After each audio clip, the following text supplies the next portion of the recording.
Por la gracia de Dios terminamos la penúltima semana de nuestro estudio sobre el libro de los Salmos. Y pienso que durante estas 12 semanas que hemos estudiado ya, hemos enriquecido nuestra vida espiritual con las lecciones que aprendemos de este maravilloso himnario que tenemos en nuestras Biblias. Un maravilloso himnario que nos ha hecho recorrer por todas las vicisitudes humanas, pero también nos ha mostrado la gloria del Señor Jesús. Nos ha mostrado cómo en los Salmos encontramos teología profunda y nos ha mostrado que el Señor quiere estar atento a nuestras oraciones y siempre lo está, pero que nosotros necesitamos aprender a confiar en Él. De eso hablaremos la próxima semana en detalle, en la última semana, pero hoy quiero que abordemos un breve resumen sobre lo que ha significado el tema de la adoración sin fin y cómo eso no tiene que ver con el futuro, tiene que ver con el presente. Claro, impactará en nuestro futuro porque adoraremos a Dios por la eternidad, pero ¿cómo? Eso tenemos que aprenderlo a vivir aquí y ahora.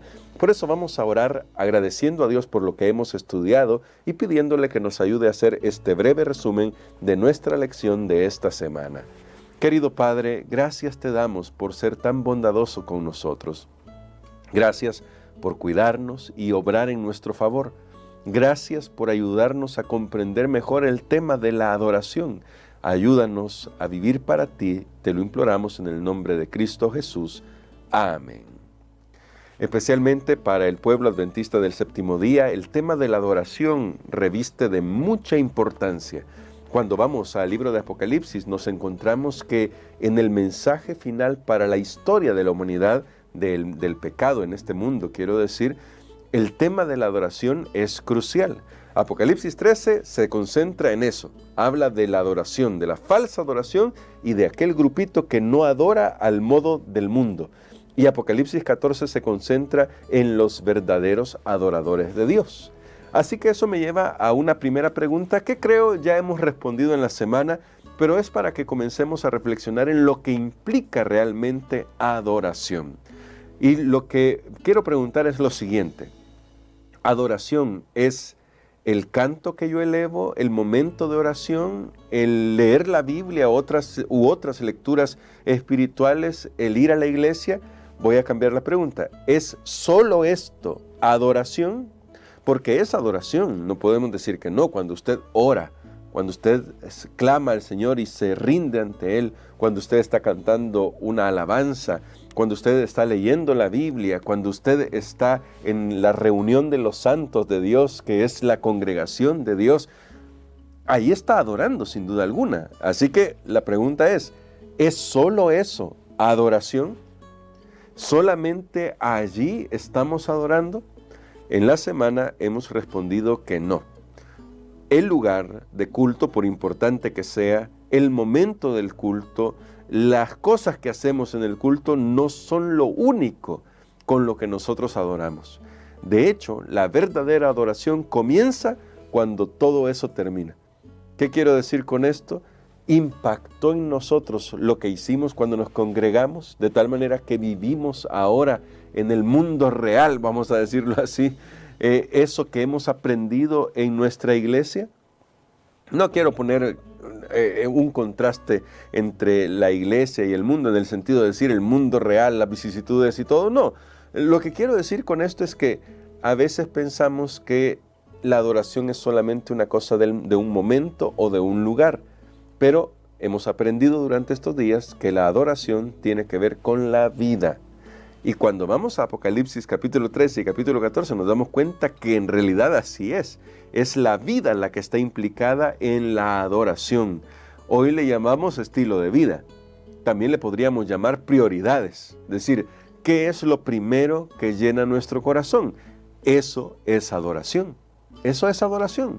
Tal vez no usamos mucho esa palabra para referirnos a adoración, pero todo lo que es prioridad en nuestra vida es aquello a lo que le rendimos nuestra adoración. Así que pregúntese, ¿qué es lo prioritario en su vida? Y si no es Dios, si no es la obra de Dios, si no está el Señor en el centro de su corazón, entonces hay que comenzar a hacer algunos cambios. Estos cambios a los que nos invita la verdadera adoración Los llamamos en el lenguaje teológico y en el lenguaje bíblico como arrepentimiento.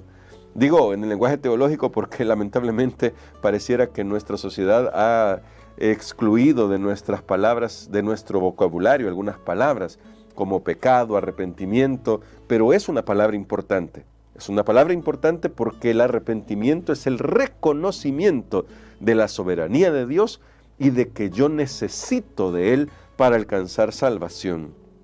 A veces olvidamos que necesitamos una experiencia de arrepentimiento genuino en nuestra adoración.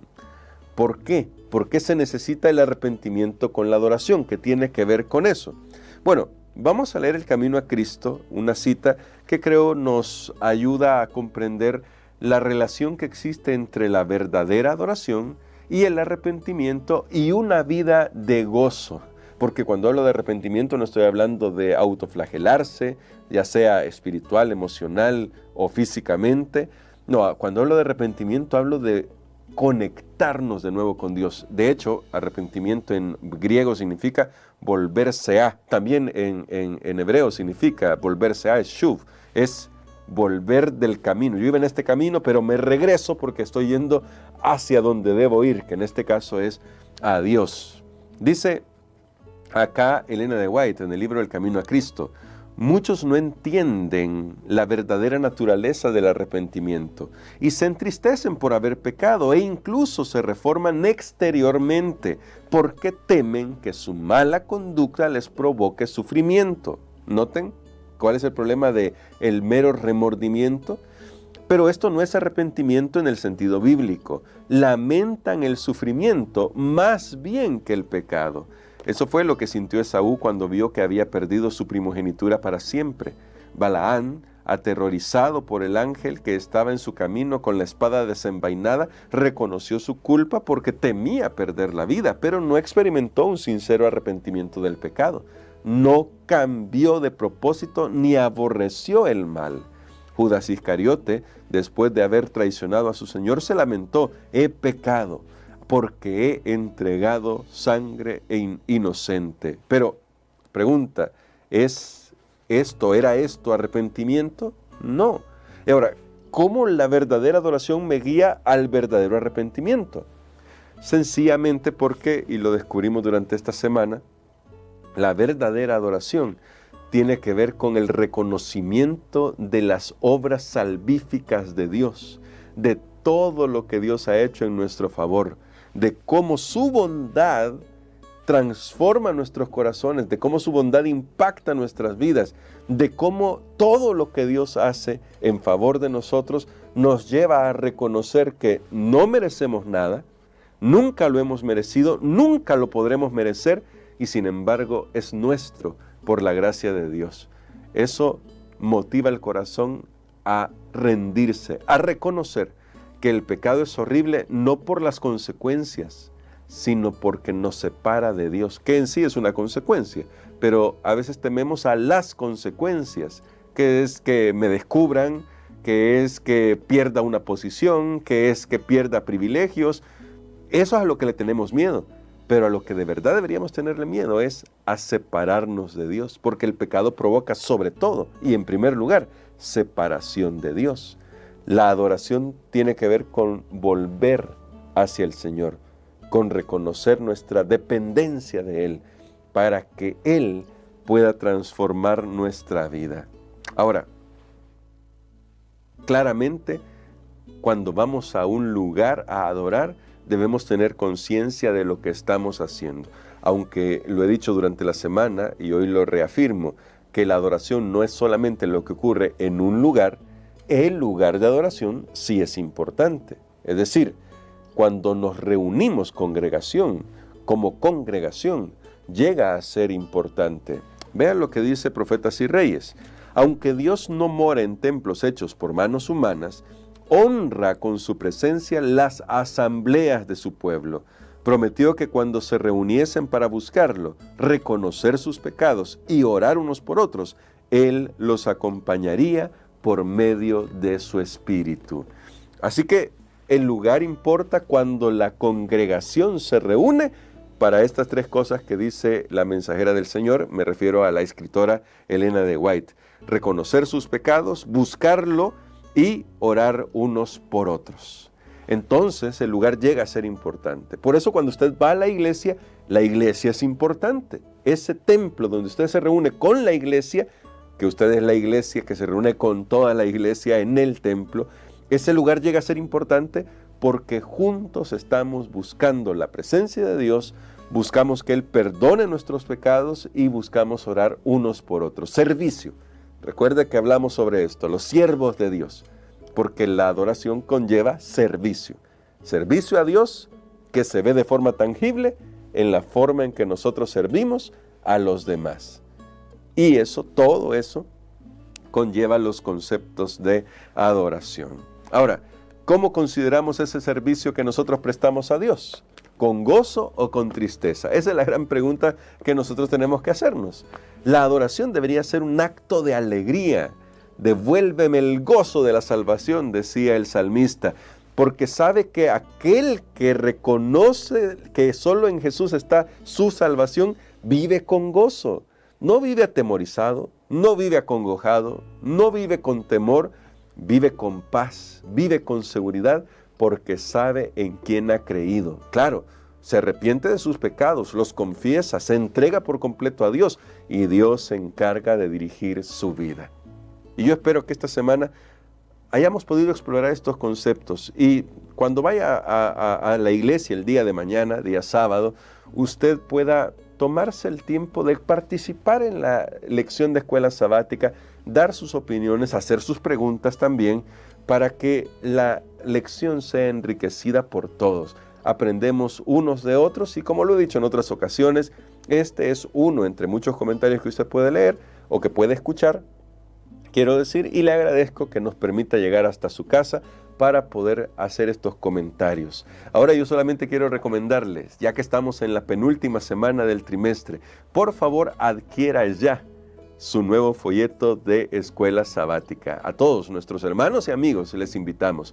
Un folleto que va a estar muy interesante porque durante el próximo trimestre, es decir, durante los próximos 3 meses, vamos a estudiar un tema que es crucial para comprender nuestra vida en este mundo y la historia de este mundo. ¿Cuál es ese tema? Es el tema del gran conflicto. Esa es la lección que estaremos estudiando dentro de muy poco ya, porque solo nos queda una semana más para estudiar el tema de los Salmos y luego entraremos al tema de el gran conflicto.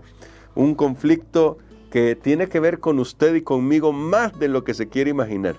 Y que no tiene que ver con Oriente Medio, que no tiene que ver con Rusia, Ucrania, que no tiene que ver con las Naciones Unidas, me refiero a que no tiene que ver con ellos aquí en esta tierra. Tiene que ver con algo mucho más cósmico, pero que se ve reflejado en esos conflictos que nosotros vemos todos los días, que somos impactados por esos conflictos todos los días. Pero debemos ver tras el telón, de eso se trata el gran conflicto, más allá de Naciones Unidas, de la economía colapsada, más allá de guerras en Oriente Medio, más allá de guerras en Europa del Este, más allá de todo eso. Hay algo de fondo y eso estaremos estudiando. El folleto para los maestros o el folleto 13 en 1 con el que compartimos los comentarios acá es El amor triunfa, porque aunque es un gran conflicto, al final el amor triunfa. Y el amor se vio ya manifestado, la máxima expresión de amor de Dios por nosotros se vio manifestado en lo que Cristo hizo en la cruz del Calvario. Motivo por el cual adoramos a nuestro Dios, porque Él es amor, lo demostró en la cruz y nuestra vida debe ser un reflejo de que creemos en su amor y sabemos que su amor triunfará al final. Así que prepárese. Adquiera su lección lo más pronto posible. A cada iglesia también adquieran sus lecciones para sus miembros. Y si usted es un amigo de nuestra iglesia, acérquese a nuestra librería Yadpa. Tenemos varias sucursales aquí en El Salvador para obtener su folleto de escuela sabática y que estudiemos juntos la palabra de nuestro Dios. Vamos a orar. Querido Padre, gracias te damos porque tú nos invitas a una experiencia renovada día con día de adoración. a experimentar el cántico nuevo en nuestra propia vida al contemplar las maravillas de tu obra salvadora en nuestro favor. Gracias, porque en el gran conflicto que existe, tú ya has asegurado la victoria. Cristo derrotó al mal en la cruz del Calvario y tu pueblo está asegurado por la sangre de Cristo Jesús. Por eso oramos en su nombre precioso. Amén.